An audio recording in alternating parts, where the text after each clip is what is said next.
News, play breakdowns, power rankings, storylines you never hear talked about anywhere else. It's all straight shots here, fired by straight shooters. S and Gun. This is the Objective Basketball Podcast. Ladies and gentlemen, welcome back to the Objective Basketball Podcast with Lauren and myself, Esfandiar Barahini. I've never really said my full name like that on the podcast. Crazy. Okay, ladies and gentlemen, hi. How are you? Good. I hope everybody is well. Lauren and my team, if you will, the Toronto Raptors, played last night. It was a fun game from my perspective, but I imagine it was, honestly, I thought it was a fun game, all things considered. It was a good game. Yeah. Really up and down. The pace was just incredible. So I try to clip these games, right? I try to clip plays and things like that to try to get it out there and hey, this is what I noticed, blah, blah, blah. And the pace made it hard to actually clip. I was like, I can't keep up. My fingers did not keep up with the game. It was really hard. Anyways, the Toronto Raptors won 127 to 118 or 114. I can't remember what 116. Right. And ultimately it was first of all, I actually think, I love the Mavericks, even though they lost. Right. Even though they lost, I thought there was a very clear reason they lost. And missing Derek Lively in this game was just so obvious. The Raptors scored 72 points in the paint. Pascal Siakam scored 31 points. Of those 31 points, 30 of them were in the paint. Scotty Barnes scored, I believe, 8 of his 14 points in the paint. OG Anunoby had 26 points. He had 14 of his points in the paint too. So they absolutely dominated. They feasted on the inside. There was no one that could guard the bigger Raptors players. And it kind of makes me think Pascal would be great on the Mavericks. He looked really great. But I'm glad you said that. We'll get to that at some point. At some point, we're going to circle back. Yeah, we'll definitely talk about that. But ultimately, it showed you the importance of Derek Lively for the Mavericks. And I think that's so evident. Even, God bless him, Dwight Powell couldn't do enough. And I think ultimately, it shows you just how important Lively is to this team. Yeah. And maybe that they need another big body down there. I don't know who that'll be. Man, it would have been great if you guys got Bismack Biyombo. I think he would have been a nice addition. Sure. But ultimately, I think that was the reason the Raptors won this game. Would you agree with that? Yeah, I definitely agree. You mentioned the points in the paint. The Raptors putting up 72 points in the paint and the Mavs only putting up 40 points in the paint. Another thing is obviously the free throws, Mavs really struggled from the free throw line, 61%, 19 of 31 there. So that's another kind of big issue. But the Mavs shot 41.5% from three. Anytime they do that, they should be winning a basketball game. And so to be just sheerly dominated in the paint to where it was almost I was texting my brother and my dad who were at the game last night, and I was sitting there God, it's like a halfback dive right down. It's just horrible to watch. And so it was very painful for us because a little football reference. Okay. There you go. Yeah, there you go. Yeah. So it was very painful to watch because it just felt like Kyrie could explode. The Mavs could do this, they could do that. But when you've got OG, Pascal, who played very, very well, and then Scotty, who also just looked incredible, those three, I was very concerned even before Derek Lively got ruled out that the size and the physicality would be too much for the Mavs. And so then when Derek got ruled out, I was like, man, they're really going to have a tough go tonight. And so I personally have been wanting to see Richaun Holmes get more minutes, and he did get some action last night, but he's very quick to get pulled out. And for me, one thing that I'm going to kind of keep an eye on moving forward that I feel like in this game especially, it was maybe the most apparent it's been all year. The minutes where Tim Hardaway Jr. and Dwight Powell share the floor together is when I feel like the defense just really struggles. And so for me, I'm like, Tim clearly is important to this team right now and what they're trying to do. And Dwight is the backup big. They really value him. But in my mind, you have got to balance because those two specifically on the floor together when I'm watching that, I have concern for it. It just feels like there's a bit of a bleed. And so I think there's ways to sort of cover it up. And another thing that I'd like to see them do is run a super small lineup that is Luka or Kyrie, and then some of these backup wing guards. It could be Josh, it could be Seth, it could be Hardy, it could be anyone, but then you've got Derrick Jones Jr. and Grant Williams at the 4 and the 5. I think there's a way to play with pace and try and just throw different things at people, as opposed to having Dwight in there and even sometimes Holmes if he gets in there. I just think that this game really sort of showed, obviously not having Lively sucked, but what happens when you have bigs that are not quite big enough. And so for Dallas, I think moving forward and, eventually in December and January and February, when trades start heating up, you may see them try to go out and add more size, because they have a lot of like a decent number of bigs right now. Hint, to me, they're just hint. Hint. So I think that that's going to kind of be their priority number one, because you can't put all your eggs in Derek Lively being available all the time, So I think this was a big game for that, to kind of to show them some things. And there were a lot of things that I was very pleased with, like how they came out of the gate. They looked very solid on both ends. So it's really just about kind of covering up the paint and also hitting the free throws. So we'll see how they can bounce back. Yeah, I loved how fast they were playing. And I think that was something that jumped out to me when they first traded for Kyrie, because Kyrie is such a good transition player, and he kind of forces his teams to play fast too. And we didn't really see that last year. They kind of grinded to a halt a lot.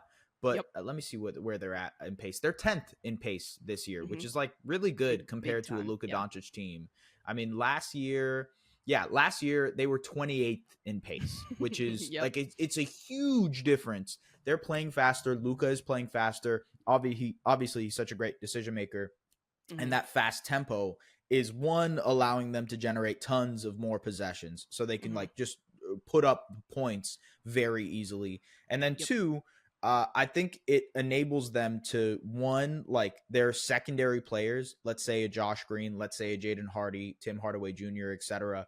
Like they can attack tilted defenses a little bit more because they're pushing the pace so often. And that's going to help the offense flow even better. And man, the size thing is definitely an issue, but I think for the most part, the Mavericks tried to address that this summer, adding Grant Williams, adding Derrick Jones Jr., obviously drafting Lively. Like they're doing the things they need to go out and fix this problem. It's just, hey, you need more of it.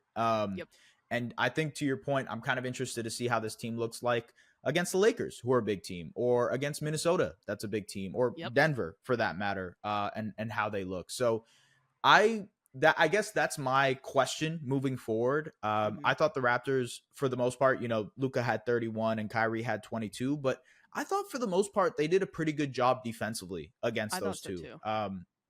And kind of containing them a little bit, not giving them as much as they want. And in that second half, fourth quarter, when Luka and Kyrie started to get to the free throw line, that's when you saw a little bit of a slippage, right? You saw they got to the line, they got a little bit more comfortable. Raptors got into foul trouble. Jakob Poeltl got into foul trouble. And you saw everything sort of, that's where they almost made that comeback there in the fourth quarter, right? Although I think my main takeaway from this game, outside of from a Mavs perspective, from a Raptors perspective, it's like at a base level, even if the shot isn't falling for Scotty Barnes, he's going to be able to give you this type of game, which is like he was everywhere defensively. He was a monster as a rebounder. He had 6 stocks again, 4 steals, 2 blocks, and he was just special defensively. I in the late night recap pod that I jumped on later, I kind of said like that game reminded me of Draymond. And I mean that in the highest compliment, that he plays a lot like Draymond Green when his shot isn't falling. Yes, he has the offensive upside and the offensive ceiling that Draymond does not.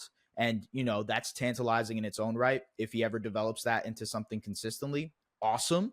But at a base level, if he is a perennial all defense member, that's a really good player to have.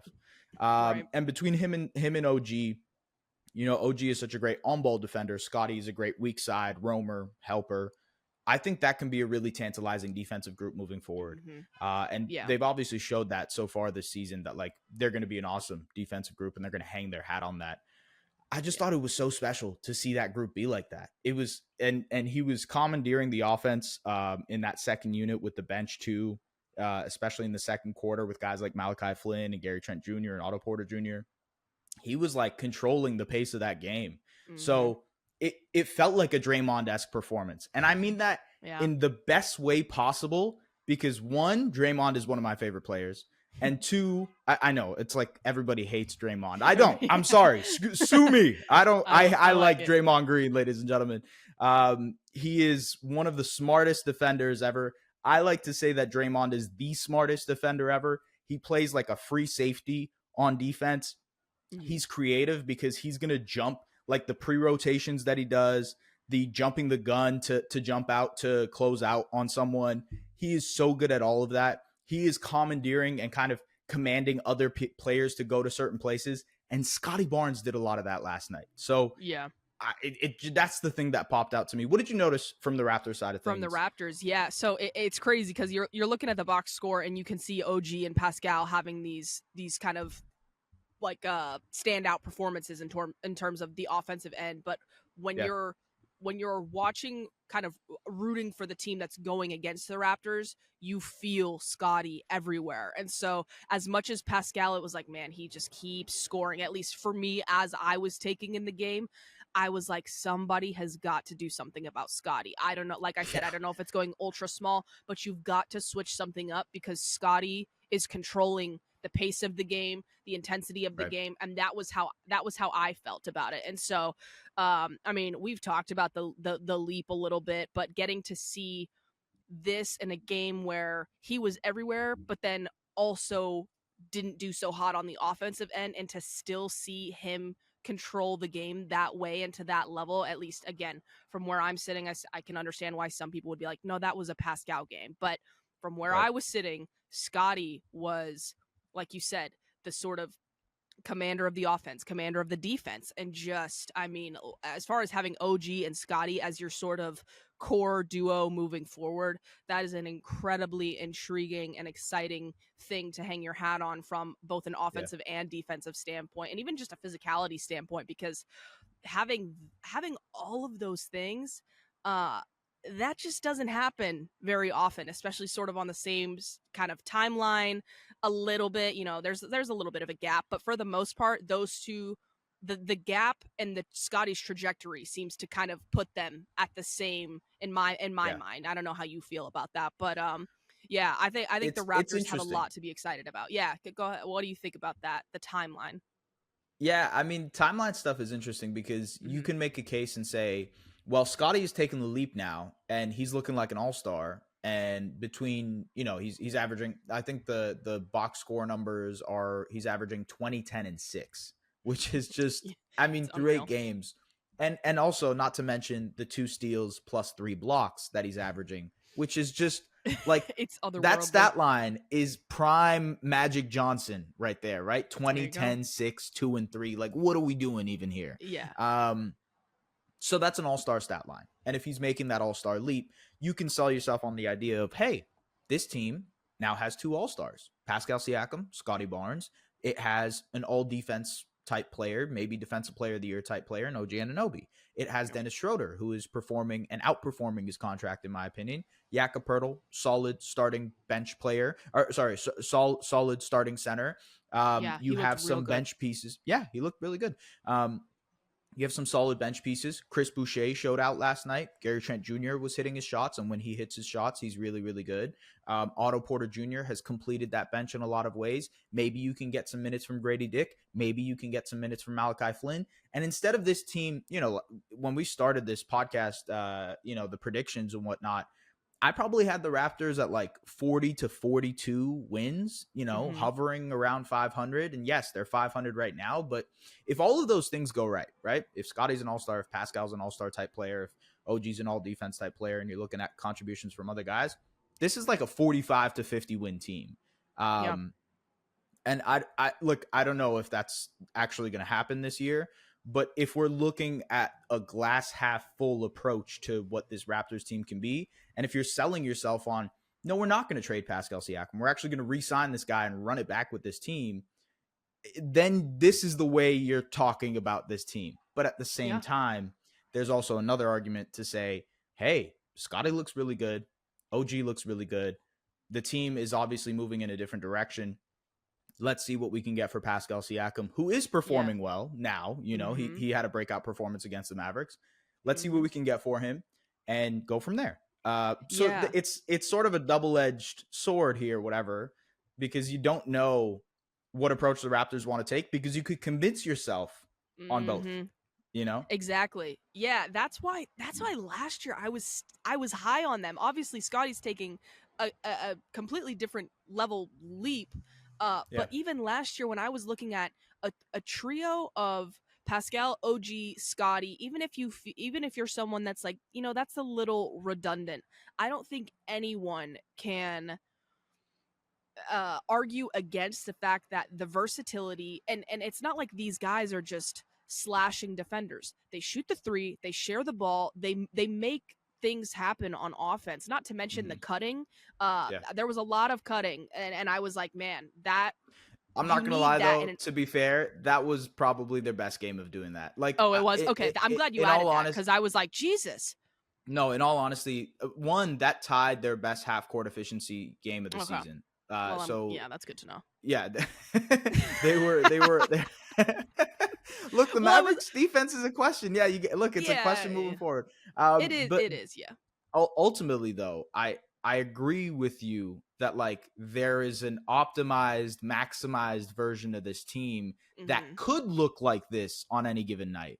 But it's just about like how many times are you actually going to see this version of the team is my question. And I'm glad that we're having the conversation sort of in this light, because there's obviously the idealized version, and when people are talking about Pascal Siakam, obviously I love the idea of Pascal Siakam on the Mavs. I think he addresses a lot of the Mavericks' needs, and I'm sure that there are other teams that feel that way. But for Toronto, we've seen what I find so interesting about this situation is with Pascal.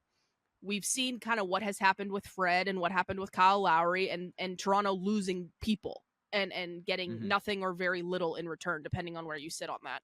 But with Pascal, I do wonder if there's a world in which he happily stays because the offers just aren't that good, which is another sort of trend that we've seen more so on in terms of Masai not accepting certain offers because they weren't high enough. So I do wonder if they're just better off keeping him. And I think that there's enough of an argument to make to go forward with that, especially when you've got Gary Trent and Jakob Poeltl. If they didn't have those two guys and there really was much more of a younger feel, then maybe I might lean a different way. But I thought Jakob looked really good last night, even as a bit of a underrated playmaking.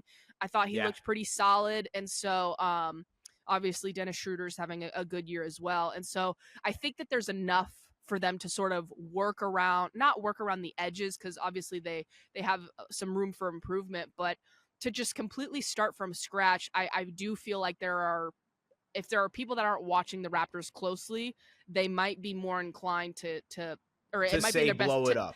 Right. Well, to say blow it up, and I'm saying that I think that you might pump the brakes a little bit before just assuming that Pascal's out or that OG is out because of his contract situation. I think that there is a very real world in which this is the core moving forward. Well, look, I've been on wax about this before. You know this. I really don't think OG is going to get traded. Right. I would be shocked if he is. I think they value him so highly. He's still somewhat young. Like I think he's 26 or whatever, but like he's entering his prime as a player, right? Yep. And I don't think they're going to be moving him anytime soon. In fact, I think they're going to give him the full max extension this summer. The Pascal stuff is a little bit different of a story. Yeah. Because you start to talk about, age and mileage and, hey, he's about to turn 30. Are you going to give him that 4-year, 5-year max? Yeah. What's the long-term outlook of this team if you do that? What's the salary situation, especially because Scotty Barnes is going to be on a max. He's going to be max eligible this summer as well. Precious Achiuwa is extension eligible. Little before there's going to be Grady Dick extension, and maybe Malachi Flynn plays himself into an extension this year. That would be crazy to me, but right. There's a world in which you say, look, this team is probably going to be too expensive for how good it is. And that's the argument to have for trading Pascal Siakam. It's not he's not a good enough player. It's not he's not talented enough. And I agree with you that this team probably doesn't want to just sell him off for scraps. So the question you got to ask yourself is, where the hell is this extension then? Because if they're not extending him, that means they might be looking to trade him. But if they might be looking to trade him, that means that, hey, you might as well let's start the process soon, because this is a season you can use to capitalize on that. Now, to be fair, they don't have an incentive to suck. We've talked about this before. They have their pick out the door this year, so maybe they want to be somewhat competitive so that they keep that pick. They give up that pick to San Antonio this year, and then they have their pick flexibility again in 2025 and 2026. So we'll see what happens with the Raptors. I guess we could kind of transition to this part of the conversation, which is, okay, I agree with you. The one thing I saw from last night that popped out to me is man, if Pascal Siakam were to be traded to the Dallas Mavericks, I think the Mavericks win a championship in the amount of time that Pascal is on that team.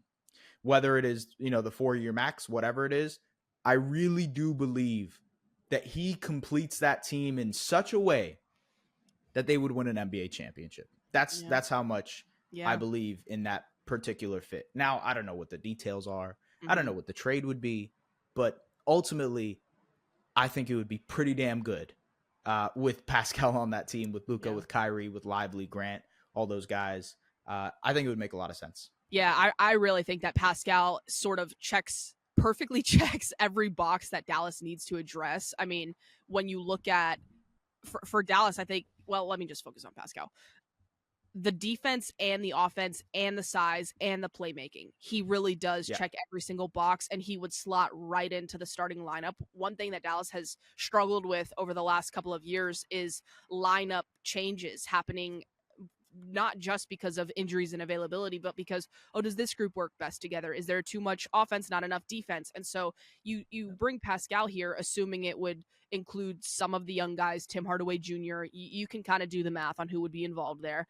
And you would very clearly be left over with a lineup of Luka, Kyrie, Grant Williams, Pascal Siakam, and Derek Lively. And there would be no questions on who should start, be no questions on, what's going to happen. And I think that, Derek Jones Jr. has been phenomenal, but he would be in that second unit, bringing the size, bringing the defense, bringing energy. And so I think for Dallas, this is an opportunity, or it would be an opportunity for them to really add size and then also add a third person who could go get their own shot. And so having Grant Williams and then having almost I don't want to say an idealized or like a more complete version of Derek Jones Jr. that has all these other aspects to his game.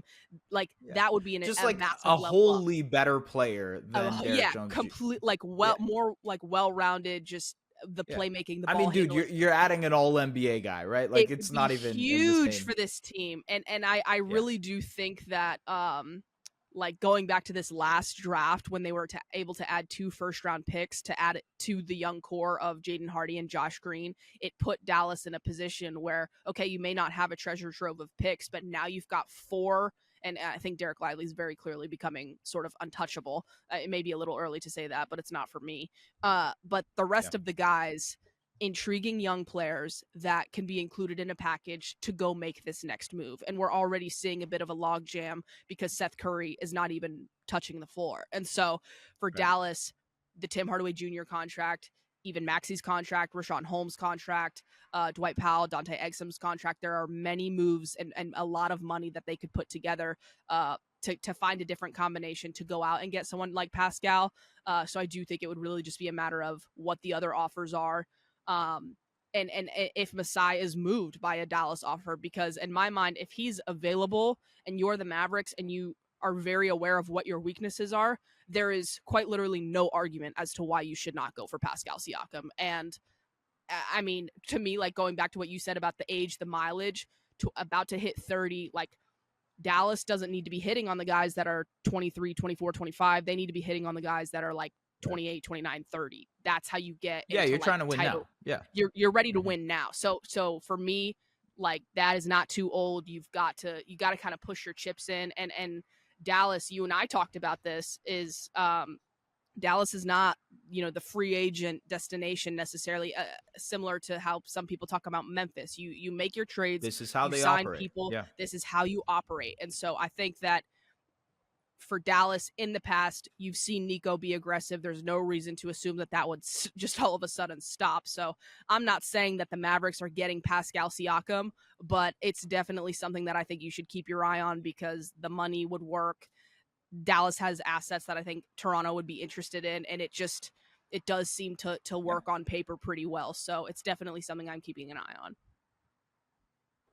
And he had a pretty good audition game, if we're counting it as an audition game. He had a very, very good audition game. I mean, I hate to be the guy to do that type of stuff because, like, I'm probably just reading into it too much. Mm-hmm. But the fact that his breakout performance was against a team that probably could use him the most, it's interesting to me. Very you know what I mean? And it felt like they were prioritizing him a little bit more. They were involving him a little bit more in the offense, showcasing him a little bit more, if you will.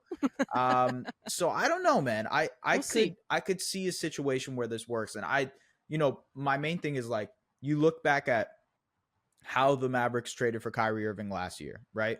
They were in a position where they didn't necessarily have the cap flexibility to go out and sign him in the summer, so they had to trade for him. Yep. They were willing to trade for a guy like that. Oh, by the way, even despite all the Kyrie Irving noise, they actually signed him to an extension as well. So I ultimately think this is how the Mavericks like to operate. You mentioned the free agency stuff. That's a big part of them saying, hey, instead of us going out and throwing money at Monte Ellis or whatever, right? Let's I like that. I like that throwback. Okay, sorry. Right? Keep going. Let's go out and trade for a guy that we like and then re-sign him. Yeah. And I think ultimately, for all the reasons you mentioned, Pascal does complete that team in a major way. Yep. And yeah, he would be awesome. Like, I think of Pascal on the Mavericks, and this is no shot at all to him at all. But what he would be serving as is what Aaron Gordon was to the Denver Nuggets. You took the words out of my mouth. He's a much better player than Aaron Gordon. He's an all-NBA player, all-star level player. But just in terms of what his utility would be to Dallas, completing would be, a team. Yes, 100%. Look, doing everything on the dirty side of things, defensively, being a menace.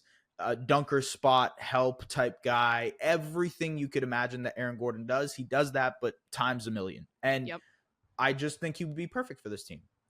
He would help out a guy like Derek. He really is a perfect fit. I know. And I do think, to your point, there are some things the Raptors would be interested in. Maybe Josh Green, a guy that they liked at the draft, is someone that they would be interested in. I think Jaden Hardy pairs well with guys like, Scotty and whatnot. Again, I don't know. Maybe the Raptors like the Canadian Omax, right? Yeah. Who knows? I have no idea. But I do think it'd be a good fit.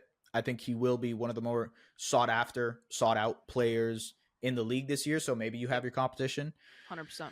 But also, it's just tough to see because, there's all those rumors. And by the way, like, I will confirm that Pascal has been unwilling to sign extensions with other teams. There was a deal that was in place with Indiana. That didn't work out because he didn't want to sign an extension. There was a deal that was in place with Atlanta. Some things fell out with DeJounte Murray, but also Pascal wasn't really willing to re-sign there. Now, where does he want to re-sign? Where would he want to go? All indications say that it's Toronto or nothing, but maybe a contender, maybe a place like Dallas where, hey, I can play with Luka and Kyrie. I could potentially win a championship in the next couple of years.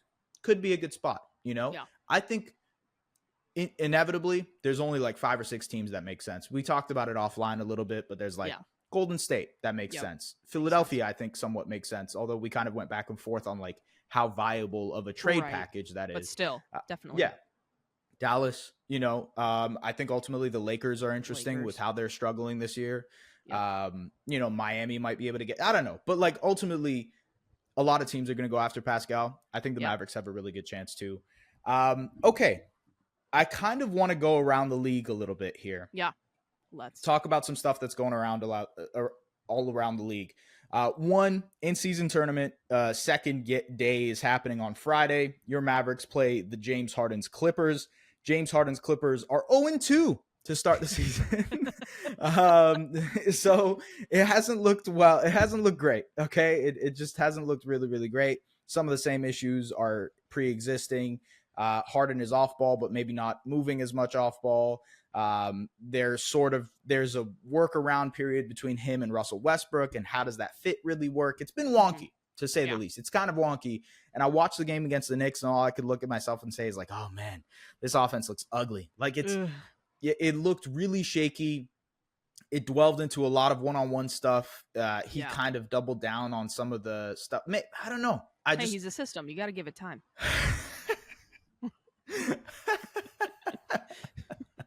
Yeah, the system is 0-2. The system is 0-2. And I don't know. Look, I will say right now it's kind of easy to jump on this and say, well, they suck. Yeah. Because they do. They don't look very good.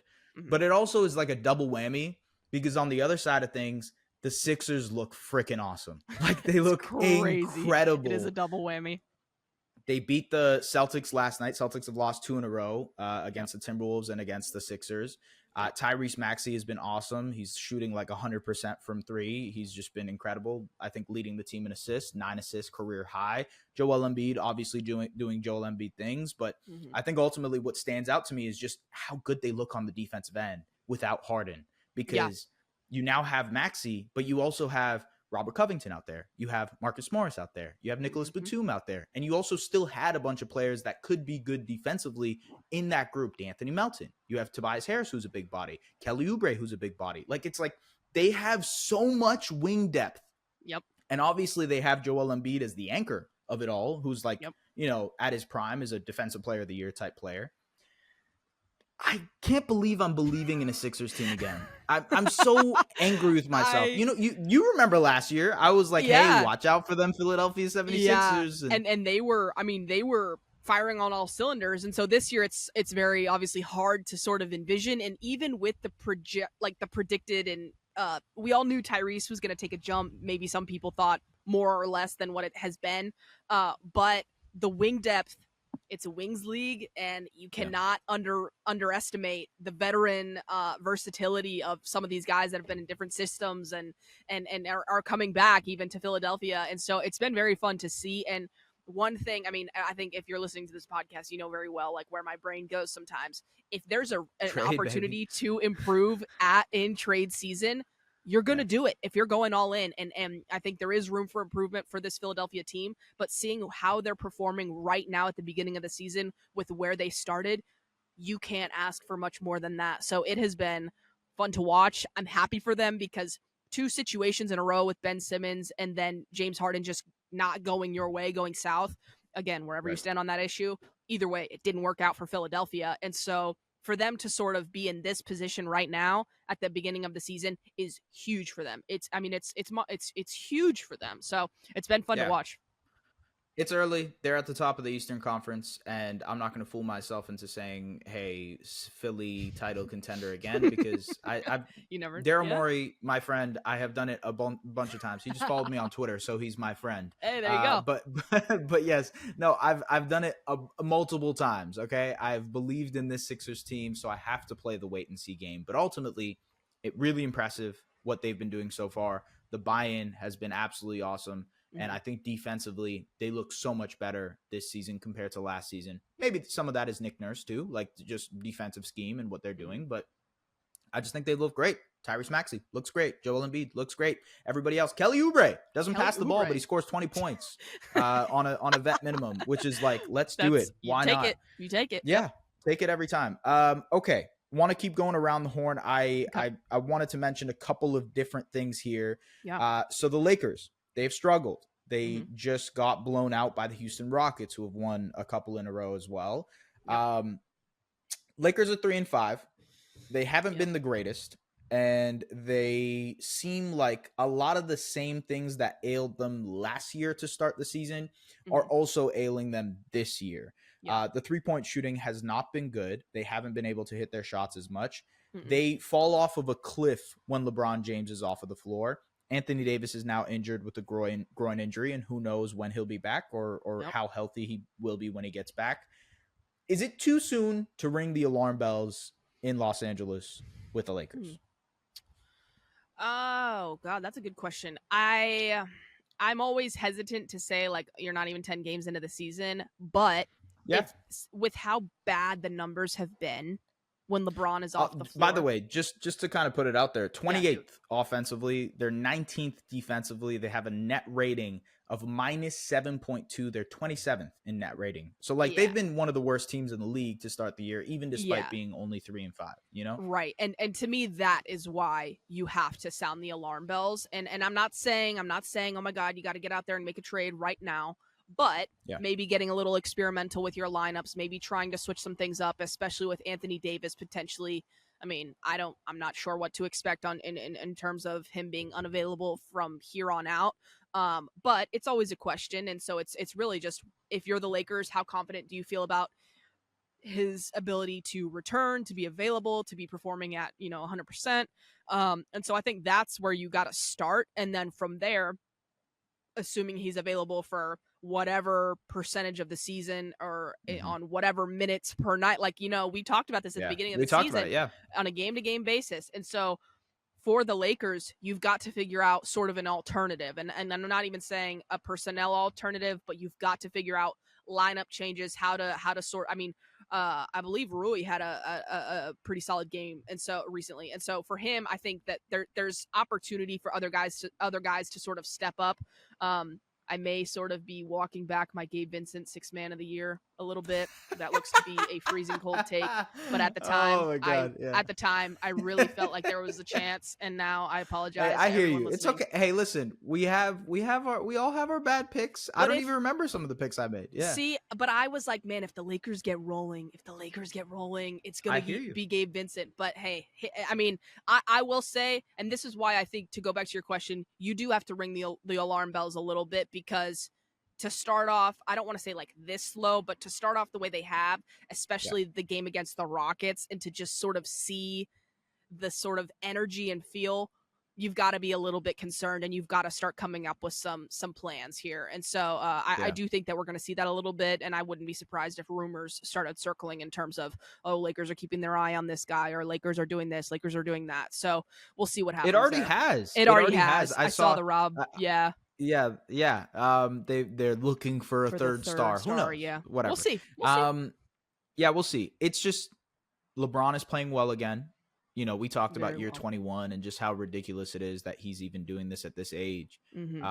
He's been incredible, like genuinely, legitimately incredible. And for him to be able to do this at his age, it's just like another notch on his belt. 100%. But it's also showing you, like, hey, if you actually were to, and by the way, like, I do still think this Lakers team can be good. It's just 100%. They haven't performed. Like, Austin Reeves has not performed to the level that he should. They were expecting him to be back to what he was post All-Star break, and he just hasn't been that for them.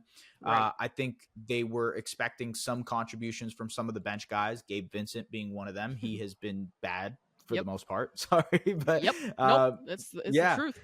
And I think, like, there's a world in which we say, like, yes, while the alarm bells should be rung, maybe this team will be fine in the long term. And once they get into a rhythm of things, it'll be okay. But also, LeBron is playing really, really well, and you want to give him the best chance to win this season. 100%. So what is that best chance? Where can you get that from? Right. Okay. One final thing before we head out of here. I want to highlight one team, a team in the Western Conference who I think has vaulted themselves into not contender status, but like dark horse contender status. Let's make the playoffs interesting status. And that is the Minnesota Timberwolves. They have the number 1 defense in the league by a wide margin. They're limiting teams to 100 points per 100 possessions. That would be by far the best defense in the last couple of years. Obviously, it's early, so it's not going to stay to that number. But their defense looks incredible. I called it, by the way. I said early in the season that the Wolves would be the number 1 defense in the league. I just thought the perimeter defense talent that they had between Jaden McDaniels, Anthony Edwards, Nickeil Alexander-Walker, Mike Conley, and then the back line of Rudy Gobert, who looks incredible to start this season, was good enough for them to be the best defense in the league, and they have done that so far. I think that this could be a very, very good and hard team to play in the playoffs. They kind of showed that already last year against the Nuggets. They were a tough matchup for them. They beat the Nuggets again this year. And I think they do pose an interesting matchup problem for that team specifically, just because of their size. We talked about it a little bit with Dallas and like how they might match up against a team like the Timberwolves. And I think that would be a problem because they're just big. They're huge. And Anthony Edwards looks great. He looks like an all-NBA player this season. I mean, stardom, all of that stuff, the things that everybody expects from Anthony Edwards, he is doing this year. The playmaking still needs to improve, and that's something that he needs to improve in. But man, the Timberwolves look really, really good. And I thought this was going to be the case last year. I had them as a 50-win team last year. I said there was a chance the Timberwolves could finish first in the West. That was my hot take. I said the Timberwolves could potentially finish first in the West. They didn't do that last year, obviously. Karl Anthony Towns only played 29 games. It was a really, really injury-riddled season for them. I think this year, I didn't even mention Naz Reid, who looks like a six-man of the year candidate. He's a huge piece of this right now. This year could be that year. What we expected from them last year is what we are seeing now. And they've just been special, man. I love everything they're doing. And sometimes it's like you look at Denver, Lauren, and you're like, man, continuity is important. Like sticking with your guns is important, even despite losing in the playoffs or maybe not making the playoffs or whatever, but just like holding it down for a little bit and not being so let's make this trade. Let's go all in. Let's do this. It sometimes works in your favor. And I think in Minnesota, you're seeing that right now. So kudos to the Minnesota Timberwolves. Any thoughts on that before we head out of here? I mean, props to you for calling it on their defense. I think Naz Reid, like you mentioned, deserves a lot of love. And just with what we're seeing right now from their I don't want to just say roster construction, but I guess that's the best way to put it. They're so balanced, and they have this like healthy balance of youth excitement and like springiness, but they also have the veteran leadership and in the first unit and in the second unit to keep them level, to keep them balanced. To not get too high, not get too low, and to just sort of stay the course. And so going back to what you said about the continuity and having a team that just sort of stays the course, knows what they do well, knows what they maybe don't do so well, and didn't do well in previous years, and just one by one. And so I think right now what we're seeing from them, again, to sort of start right out of the gate, seeing such a high emphasis on Anthony Edwards and his just him being the focal point of everything, and where Karl Anthony Towns, Mike Conley, Rudy Gobert have been able to slide in around that, even Kyle Anderson and Naz Reid, and you mentioned Nickeil Alexander-Walker, like where these pieces all sort of fit around, everyone seems to be knowing their role, locking in,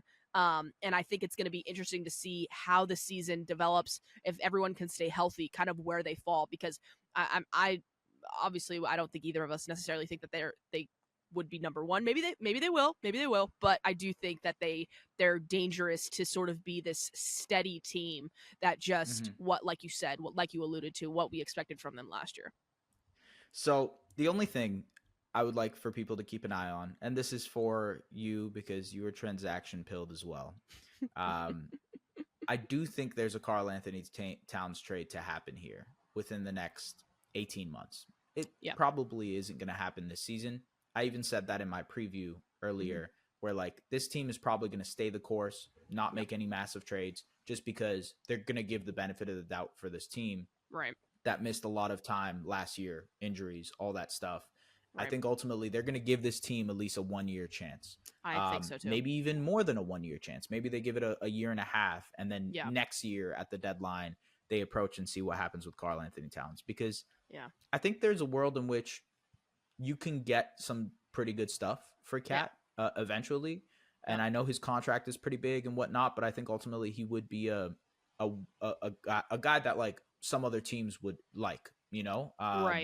And who knows when they visit that conversation, who knows when it comes up. But I do think eventually that's going to be the thing for Minnesota that takes them from, hey, we're talking about them as dark horse contenders, this is the number one defense, to, oh, this is a contender now. This is a team that's going to try to win an NBA championship. So yes, Minnesota has been fun. Lauren, anything else before we head out? Anything you got? I think Chicago? Are you going to Chicago again?